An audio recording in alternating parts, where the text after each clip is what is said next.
Good evening बच्चों। आज कक्षा 10 में रसखान कवि जी द्वारा लिखा हुआ सवैया पाठ का हम बहुत ही सरलतम तरीके से व्याख्या करेंगे।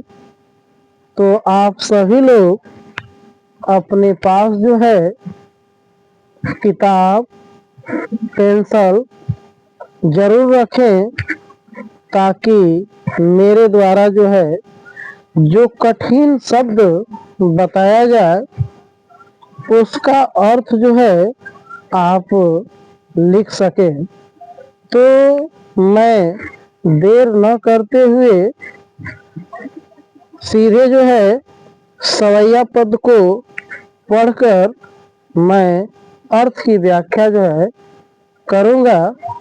तो आप लोग जो है किताब में देखें।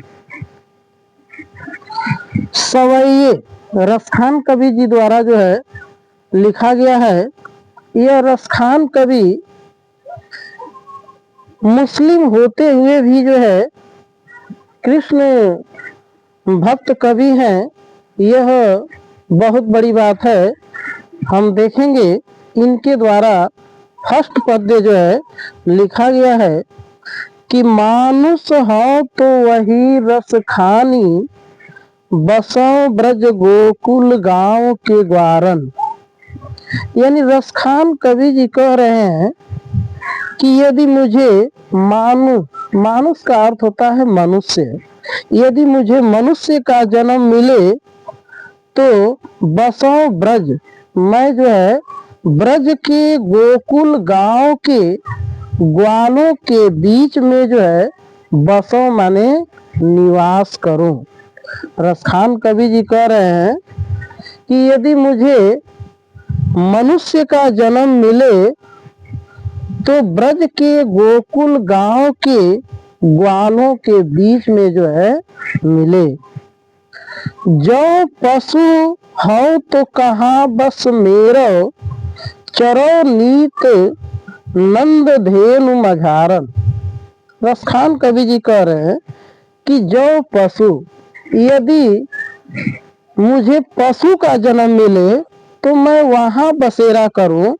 नित नंद की धेनु मझारन, यानी नंद जी के धेनु माने गायों के बीच में जो है मैं निवास करूं। रसखान जी कह रहे हैं कि यदि मुझे पशु का जन्म मिले तो नंद जी के गायों के बीच में ही जो है मेरा जन्म हो। पाहन हो तो वही गिरि को, जो धरियो कर छत्र पुरंदर धारण। इसमें बताया गया है पाहन, पाहन का अर्थ होता है पत्थर। यानी यहाँ पर बताया गया है कि पाहन हो तो वही गिरि। रसखान कवि जी कह रहे हैं कि पाहन माने पत्थर, यदि मुझे पत्थर का जन्म मिले तो उस गिरि माने पर्वत, उस पर्वत पे मिले जिस पर्वत को पुरंदर यानी इंद्र भगवान जो है अपनी अंगुली पे जो है धारण किए थे। रसखान जी कह रहे हैं कि यदि मुझे पत्थर का जन्म मिले तो उस पर्वत पे मिले जिस पर्वत को इंद्र भगवान जो है अपने हाथों पर जो है अपने हाथों की उंगली पे उठाए थे। जो खग हो तो बसेरो करो, मिली कालिंदी कुल कदम की डारन। रसखान जी कह रहे हैं कि यदि मुझे खग, खग माने होता है पक्षी, यदि मुझे पक्षी का जन्म मिले तो मैं बसेरो करूं, मैं वहां अपना बसेरा बनाऊं, अपना निवास करूं। मिली कालिंदी कुल कदम की डारन। कालिंदी का अर्थ होता है यमुना नदी, कुल का अर्थ होता है किनारे, कदम माने कदम के की डारन यानी कदम के डाल पर। रसखान कवि जी कह रहे हैं कि यदि मुझे पक्षी का जन्म मिले तो मैं वहां बसेरा करूं, वहां निवास करूं। कहाँ? यमुना नदी के किनारे कदम वृक्ष के डाल पर। सेकेंड पद्य देखेंगे, आज गई होती भोरही हो, रस खान रही वही नंद के भवन ही।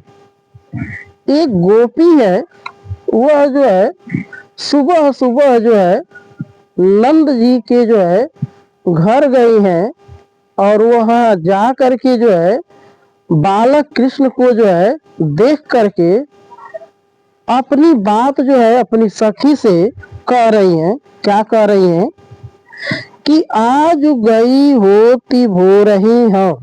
रसखान कवि जी उस गोपी की बात को बता रहे हैं कि एक सखी जो है, एक गोपी जो है आज सुबह सुबह जो है नंद जी के भवन ही का अर्थ होता है घर। नंद जी के भवन माने घर पर जो है सुबह सुबह जो है गई थी। वाको जियो जुग लाख करोड़। और क्या कह रही है वह गोपी कि वाको जियो, उनके जो लाल हैं, उनके जो पुत्र हैं, वह जुग माने युग, लाख माने लाखों करोड़ों वर्ष तक जो है जीवित रहे। यानी वहां जाने के बाद जो है वह गोपी जो है वहां के दृश्य को देखी और देखने के बाद कह रही है कि उनके जो पुत्र हैं, नंद के पुत्र जो है बालक कृष्ण जो है वह युगों, लाखों युगों करोड़ों वर्ष तक जो है जीवित रहे। यानी लाखों करोड़ों और युगों तक वह जो है जीवित रहे। जसुमत को सुख जात कहो नहीं। जसुमत मतलब होता है यशोदा, यानी यशोदा जी को जो है सुख जो है क्यों नहीं होगा, जिनको इतना अच्छा जो है पुत्र रत्न की प्राप्ति हुई है, तो सौभाग्य की बात है कि उनको जो है सुख की प्राप्ति होगा ही। तेल लगाई लगाई कर अंजन। वह गोपी बता रही है अपनी सखी से कि वह जो है सुबह सुबह जो है तेल लगाई के, यानी तेल से जो है तेल बच्चे को लगा करके और क्या लगा रही है अंजन। अंजन माने होता है काजल। वह अपने बच्चे को जो है काजल लगा रही हैं। भवन बनाई बनाई डिठौन है। भौहे का अर्थ होता है वो भौहे को जो है संवारती है और बनाई डिठौन है, और माथे पर जो है एक टीका लगाती हैं जिससे बच्चे को जो है नजर जो है न लगे, अर्थात बच्चे को काली नजर जो है न लगे। यानी बताया गया है कि माँ यशोदा जी जो है बच्चे को जो है तेल लगा करके मालिश करती हैं, काजल लगाती हैं और भौहों को उनके संवारती हैं और उनके मस्तक पर जो है डिठौनी यानी काला टीका लगाती हैं जिससे बच्चे को बुरी नजर या काली नजर न लगे। डारी हमेलानी हार निहारत वारत जो चुचकारत छौनहि। यानी माँ यशोदा जी जो है डारी हमेलानी यानी बच्चे के गले में जो है हार डाल करके या पहना करके उसे निहारत, निहारत माने देख रही हैं। वारत जो चुचकारत छौनहि, छौनहि माने पुत्र, वह अपने पुत्र को जो है चुचकारी मार मार करके हंसा रही हैं और बच्चे को खिला रही हैं, अर्थात बच्चे को दुलार दे रही हैं। छठ पद्य हम देखेंगे। धूरी भरे अति शोभित श्याम जो तैसी बनी सिर सिंदूर चोटी। बताया गया है कि धूरी भरे, धूरी का अर्थ होता है धूल, यानी जब कृष्ण जी, श्याम माने होता है कृष्ण, जब श्याम जो है कृष्ण जो है धूल से जब वह भरे होते हैं, अर्थात उनके शरीर पर जब धूल जो है लगी होती है तो अति शोभित, अति माने अत्यधिक, शोभित माने सुंदर लगते हैं, और अधिक जो है उनकी सुंदरता जो है बढ़ जाती है। अब तैसी बनी सिर सिंदूर चोटी, सिंदूर नहीं है सुंदर है, तैसी बनी सिर यानी वैसी ही उनके सिर पर जो है सुंदर एक जो है चोटी जो है बधी हुई है, बनी हुई है। खेलत खात फिरे अंगना, बालक कृष्ण जो है वह अपने नंद जी के आंगन में ही जो है खेलत माने खेल रहे हैं और खा पी रहे हैं।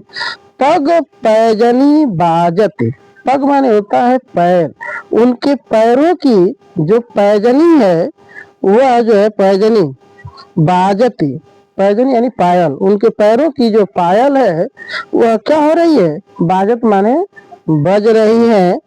पीरी कछौटी, और पीरी माने होता है पीले रंग की कछौटी जो है पहने हुए हैं। वह छवि को रसखानी बिलोकत, वारत काम कला निज कोटि। वह छवि, छवि का अर्थ होता है सुंदरता। रसखान कवि जी कह रहे हैं कि बालक कृष्ण की जो छवि है, सुंदरता है, उसको बिलोकत माने होता है देख कर, उनकी सुंदरता को देख करके जो है वारत काम कला निज कोटि, यानी काम का अर्थ होता है कामदेव, यानी कामदेव की जो है कोटि माने करोड़ों कलाओं को जो है कृष्ण के ऊपर जो है निछावर किया जा सकता है। इतना सुंदर जो है कृष्ण जी हैं।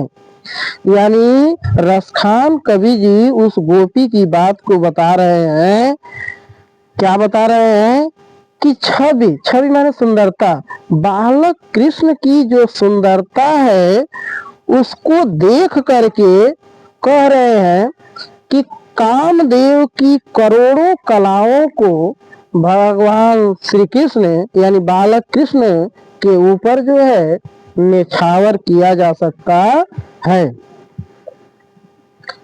आगे हम देखेंगे, काग के भाग बड़े सजनी, हरि हाथ सो ले गए माखन रोटी। काग, काग का अर्थ होता है कौवा। यहाँ पर जो है बताया गया है, रसखान कवि जी कह रहे हैं कि काग के भाग बड़े सजनी, काग माने कौवा, कौवा का भाग, भाग माने तकदीर या नसीब, इतनी अच्छी है कि हरि हाथ से, हरि माने कृष्ण के हाथ से, बालक कृष्ण के हाथ से माखन रोटी यानी मक्खन रोटी लेकर के चला जाता है, अर्थात भाग जाता है। इसमें बताया गया, रसखान जी कह रहे हैं कि काग के भाग बड़े सजनी, यानी कौवे का नसीब इतना अच्छा है कि वह जो है बालक कृष्ण के हाथों से मक्खन रोटी लेकर के जो है भाग जाता है।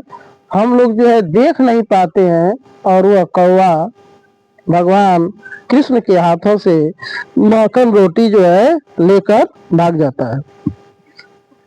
चौथा पद्य देखेंगे, जा दिन तय वह नंद को छोहरा, या बन धेनु चराई गयो है।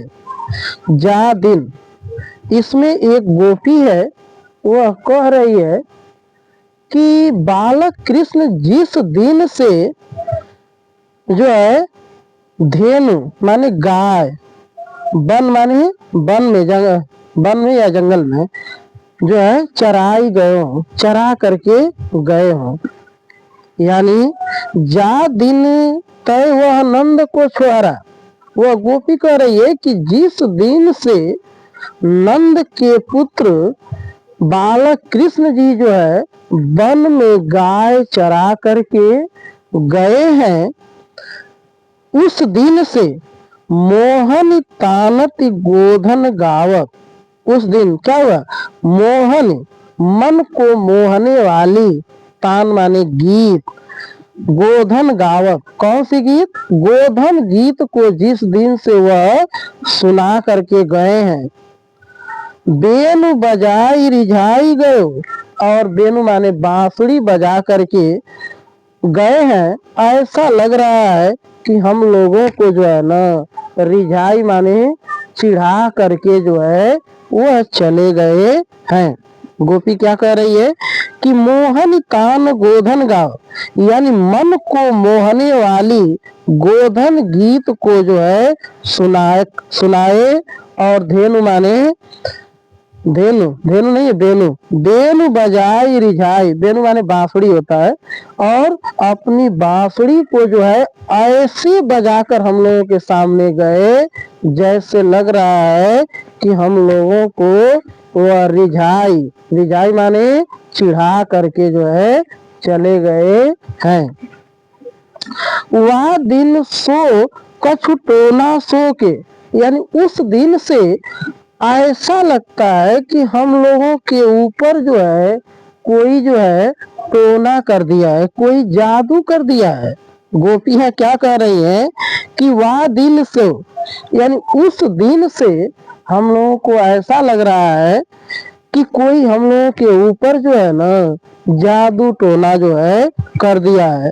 रस खान हिये में समाई गयो, रस खान कवि जी कह रहे हैं कि ऐसा लग रहा है कि हम सभी गोपियां जो है हिये माने हृदय में, उनके हृदय में ही जो है क्या हो गई है, रसखान हिये में समाई गयो। यानी रसखान कवि जी कह रहे हैं कि उस दिन से जो है वह बालक कृष्ण जी जो है क्या है, हम गोपियों के हृदय में जो है बस गए हैं।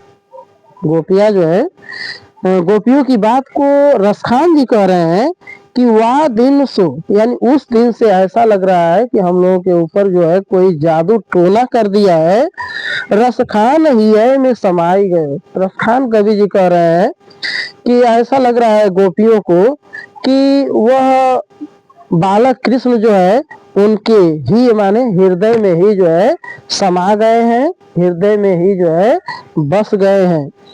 कौन काहू की कहानी करी, यानी कोई भी जो है गोपी कौन काहू की कहानी, यानी कोई भी गोपी किसी का काम जो है नहीं कर रही है। सिगरो ब्रज वीर बिकाई गयो, सिगरो यानी सभी, ऐसा लग रहा है कि सभी जो है गोपिकाएं जो है ब्रज की वह जो है बिकाई गयो, कृष्ण के हाथों में बिक गई हैं। यानी बताया गया है कि कौन काहू की कहानी, उस दिन से जो है कोई किसी का काम जो है कोई गोपी नहीं कर रही है। सिगरो ब्रज वीर, ऐसा लग रहा है कि ब्रज के वीर कौन है, कृष्ण जी के हाथों में सभी गोपियां जो है बिक गई हैं, अर्थात उनका गुलाम बन गई हैं। कान भये बस बांसुरी के, अब कौन सखी हमको चाहिए। एक गोपी है वह कह रही है कि कान, कान माने कृष्ण जी, भय बांसुरी के, वह तो कृष्ण जी जो है ना बांसुरी के बस में हो गए हैं। हम अब कौन सखी हमको चाहिए, हे सखी अब हम लोगों को और कौन चाहने वाला है। निसदोष रहे संग साथ लगी, निसदोष माने होता है रात दिन, वह बांसुरी जो है ना कृष्ण जी के जो है संग संग यानी साथ साथ जो है लगी रहती है। यह सौतन, यह बांसुरी जो है, गोपी क्या कर रही है, यह बांसुरी जो है हम लोगों की सौतन है और हम लोग इसके ताप को जो है क्यों सहे। यह बांसुरी जो है हम लोग की क्या है, सौतन है और उसके ताप को हम लोग जो है क्यों सहे। जिन मोह लियो मन मोहन को, गोपियां कह रही हैं कि वह बांसुरी जो है कृष्ण के मन को क्या की है, मोहित कर ली है, अपने बस में जो है कर लिए रस खान सदा हमको दई है। रस खान कवि जी कह रहे हैं कि अब तो वह जो है बांसुरी जो है हमेशा जो है हम सभी गोपियों को जो है जलाती ही रहेगी। मिली आओ सबे सखी भाग चले। हे सखी, गोपियां कह रही हैं कि हे सखी, हम लोग ऐसा करते हैं कि आपस में सभी लोग मिल करके यहाँ से जो है भाग चलते हैं। अब तो ब्रज में बांसुरी रही है, अब तो इस ब्रज में जो है केवल बांसुरी ही जो है रहेगी। अंतिम पद्य आज हम देख रहे हैं, छठवां पद्य। मोर पखा सिर ऊपर राखिबो, गुंज की माल गरे पहिरूंगी। एक गोपी है, वह अपनी सखी से कह रही है कि हे सखी, आप लोग परेशान मत होइए, मैं खुद जो है कृष्ण बन जा रही हूँ और कृष्ण बन करके आप सभी लोगों की मन की इच्छाओं को मैं पूरा जो है करूंगी। कैसे बताया गया है कि मोर पखा सिर ऊपर राखियो, यानी मोर का पंख जो है मैं अपने सिर के ऊपर जो है राखियो माने रख लूंगी। गोपी कह रही है कि मैं अपने सिर पर जो है मोर का पंख जो है रख लूंगी, गुंज की माल गरे पहिरूंगी, और गुंजों की माला अपने जो है गले में जो है क्या करूंगी, पहन लूंगी। गुंजों की माला जो है अपने गले में मैं पहन लूंगी। और ही पीताम्बर लय लकुटी, और पीताम्बर ओढ़ करके, पीले रंग का पीताम्बर ओढ़ करके, और लय लकुटी, लकुटी माने लाठी, और लाठी ले करके वन गोधन, वन में गोधन ग्वारन संग फिरूंगी, यानी वन में जो है ग्वाल बालों के साथ जो है मैं क्या करूंगी, फिरूंगी। फिरूंगी मतलब घूमूंगी।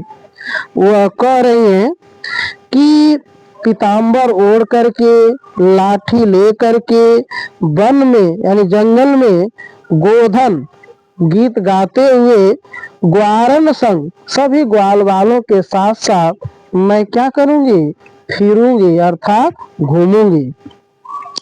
भावतु वही मेरो रसखान, रसखान कवि जी कह रहे हैं, रसखान कवि जी उस गोपी की बात को कह रहे हैं कि भाव तो वही मेरो, जो आप लोगों को भाएगा, जो आप लोगों को अच्छा लगेगा, सो तेरी कहे सब स्वांग करूंगी, यानी जो जो आप लोग हमसे कहेंगी करने के लिए वह मैं आपके साथ जो है करूंगी।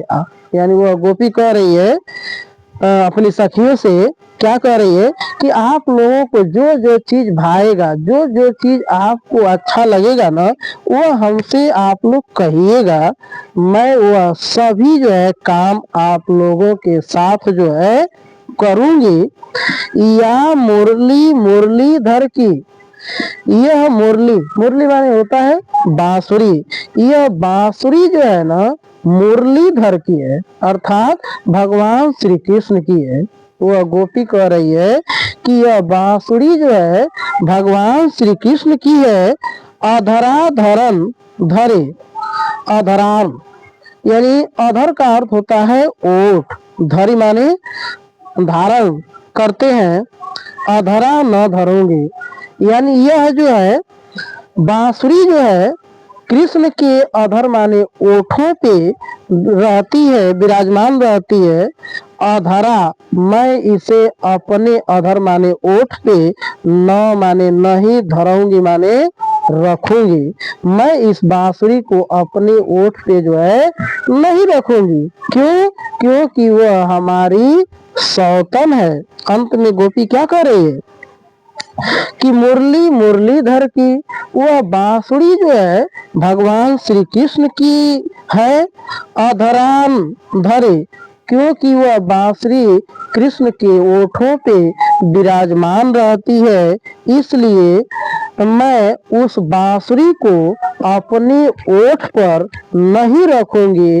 बाकी आप लोग जो जो चीज कहोगी हमसे करने के लिए, वह सभी जो है मैं आप लोगों के साथ जो है करूंगी। इस प्रकार जो है रसखान कवि जी के द्वारा जो सवैया लिखा गया था, ये सवैया जो है समाप्त जो है होता है। मुझे विश्वास है कि यह मेरे द्वारा जो आज व्याख्या किया गया आप लोगों को बहुत अच्छा लगा होगा। अगर यह वीडियो आपको अच्छा लगा हो तो इस वीडियो को आप अधिक से अधिक जो है लाइक करें, शेयर करें, सब्सक्राइब करें। यह हमारा वीडियो देखने के लिए आप सभी लोगों को बहुत बहुत धन्यवाद।